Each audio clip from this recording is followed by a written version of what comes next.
தினம்தோறும் விளக்கேற்ற நல்ல எண்ணெய் இதயம் நல்லெண்ணெய். சமயபுரம் கோவிலில் வந்து பார்த்தீங்கன்னா மணியமாக பணியாற்றிய ஒருவர் மீது வந்து அளவுக்கு மீறி சொத்து சேர்த்திருக்காரு, வருமானத்துக்கு மீறி அதிகமாக சொத்து சேர்த்திருக்காருன்ட்டு லஞ்ச ஒழிப்புத்துறையில் வந்து பார்த்தீங்கன்னா ஒரு விசாரணை நடந்துருக்கு.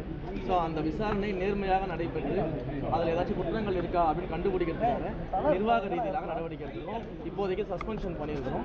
விசாரணையின் முடிவில் ஏதாவது குற்றச்சாட்டு நிரூபிக்கப்பட்டால் நிச்சயமாக மேற்படி நடவடிக்கைகள் எடுக்கப்படும். அதற்கான எல்லா ஆய்வுகளும் பண்ணிட்டு அந்த மாதிரி எங்கெங்கெல்லாம் வந்து இன்ஃப்ராஸ்ட்ரக்சரில் பிரச்சனைகள் இருக்கும் அந்த இன்ஃப்ராஸ்ட்ரக்சர் ப்ராப்ளம்ஸ் எல்லாத்தையும் சரி பண்ணுறதுக்கான வேலைகளில் ஈடுபட்டுருக்கிறோம். அதே போல் ஸ்ரீரங்கத்துக்கு ஒரு புதிய ஜிஹெச்சை வந்து புதுசாக பில்ட் பண்ணுறதுக்கான பணிகளில் ஈடுபட்டுருக்கிறோம்.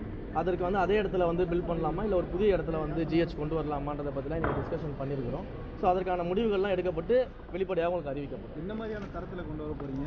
ஜிஹெச்னாலே நல்ல தரத்தை தான் சார் கொண்டு வரணும்.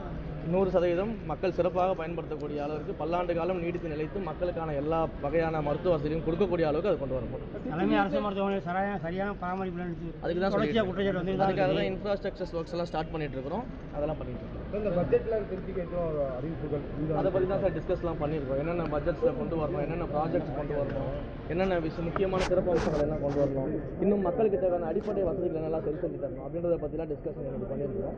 ஸோ அதை பட்ஜெட்டில் வந்து எதெல்லாம் பண்ண முடியுமோ முதல் கட்டமாக அதெல்லாம் கொண்டு வரப்போம்.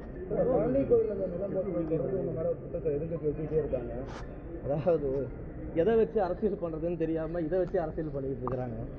உண்மையிலேயே பழனியில் அப்படி ஒரு இடம் இருக்குது, அந்த இடம் 100 கோடி ரூபாய்க்கு வேல்யூ இருக்குன்றதே எனக்கு இந்த கேஸுக்கு அப்புறம் தான் தெரியும். ஃபஸ்ட்டு தெரிய வந்த உடனேயே ஏப்ரல் வந்து நீங்கள் அந்த லேண்ட் ரிஜிஸ்ட்ரேஷனுக்கு முன்னாடியே அந்த லேண்ட் ரிஜிஸ்ட்ரேஷன் ஜூலை 7ஆம் தேதி நடந்திருக்குது. ஆனால் ஜூன் 30 அதுக்கு எதிர்த்து அப்பீல் போனது ஹெச்ஆர்என்சிலேருந்து தான் அப்பீல் போயிருக்கிறோம். அதே போல் அந்த அப்பீலில் தான் திரும்ப அந்த லேண்டை வந்து நம்ம வந்து கோர்ட்டில் வந்து ஆர்டர் வாங்கி நம்ம மீட்டிருக்கிறோம். அதே போல் சிபிசிஐடி வழக்கை நான் தான் முதலமைச்சர்கிட்ட சொல்லி இதை உடனடியாக சிபிசிஐடி வழக்காக மாற்றி விசாரிக்க வேண்டும். இதை விசாரித்து உண்மையான குற்றவாளிகள் யாராக இருந்தாலும் நிச்சயமாக தண்டிக்கப்படணும்னு சொல்லி கேட்ட உடனே மாண்புமிகு முதலமைச்சர் அவர்கள் வழக்கை சிபிசிஐடிக்கு மாற்றி சிபிசிஐடியில் ப்ரீலிமினரி விசாரணையெல்லாம் நடந்துகிட்டு இருக்குது. அதற்கான அறிக்கையும் அவங்க விரைவில் தாக்கல் பண்ணுவாங்க. குற்றவாளிகள் யாராக இருந்தாலும் நிச்சயமாக தண்டிக்கப்படும். இது வந்து அரசியல் நோக்கத்தோடு என்ன பண்ணிட்டு இருக்காங்கன்னா என் மேலே பழிய போட்டுட்டு இருக்காங்க. என்னுடைய உறவினர் வந்து செஞ்சுட்டாங்க, நான் தான் இதுக்குள்ளே இருக்கிறேன், எனக்கு தெரிஞ்சா எனக்கு அப்படி ஒரு லேண்ட் இருக்கிறது இந்த கேஸுக்கு அப்புறம் தான் தெரியும் ஃபஸ்ட்டு. அண்டு வந்து இது அவங்க அரசியலுக்காக ரெகுலராக பண்ணுறது தான். ஏன்னா எதை வச்சு அரசியல் பண்ணுறதுன்னு தெரியாதவங்க எதை கிடைச்சாலும் அரசியல் பண்ணுவாங்க. ஸோ அந்த அரசியல் வேலைகள்லாம் பண்ணிட்டு இருக்கிறாங்க. அதை தாண்டி இந்த மாதிரிலாம் அரசியல் பண்ணி மக்கள் மத்தியில் வந்து என் பேரை கெடுக்கணும், ஆட்சியோட பேரை கெடுக்கணும், முதலமைச்சர் பேரை கெடுக்கணும் அப்படின்லாம் நீங்கள் யோசிக்காமல் மக்களுக்கு நல்லது பண்ணணும்னு யோசிச்சிங்கன்னா மக்கள் உங்களை கொஞ்சமாக திரும்பி பார்ப்பாங்க.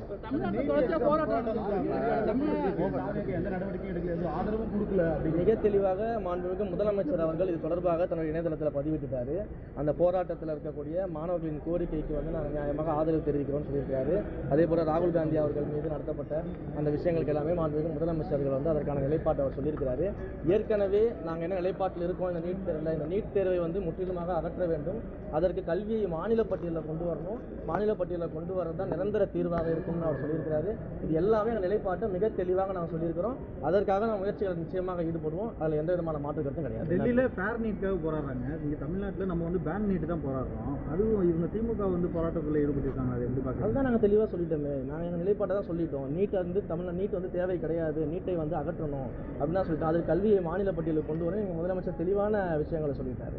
அதை தாண்டி வந்து தமிழ்நாட்டில் பொறுத்த வரைக்கும் வந்து மாணவர்களுடைய அந்த நோக்கத்தை நம்ம உண்மையிலே மதிக்கிறோம், மாணவர்களுடைய அந்த போராட்டத்தை நம்ம உண்மையிலே நம்ம மதிக்கிறோம். பட் சில பேர் இதுக்குள்ளே புகுந்து முதலமைச்சருக்கு எதிராக, முதல்வருக்கு எதிராக இதை வந்து திருப்பணுன்ற முயற்சிகளை ஈடுபட்டாங்கன்னா அதையெல்லாம் அரசாங்கம் வந்து எப்படி ஹேண்டில் பண்ணுமோ அப்படி ஹேண்டில் பண்ணும். நன்றி.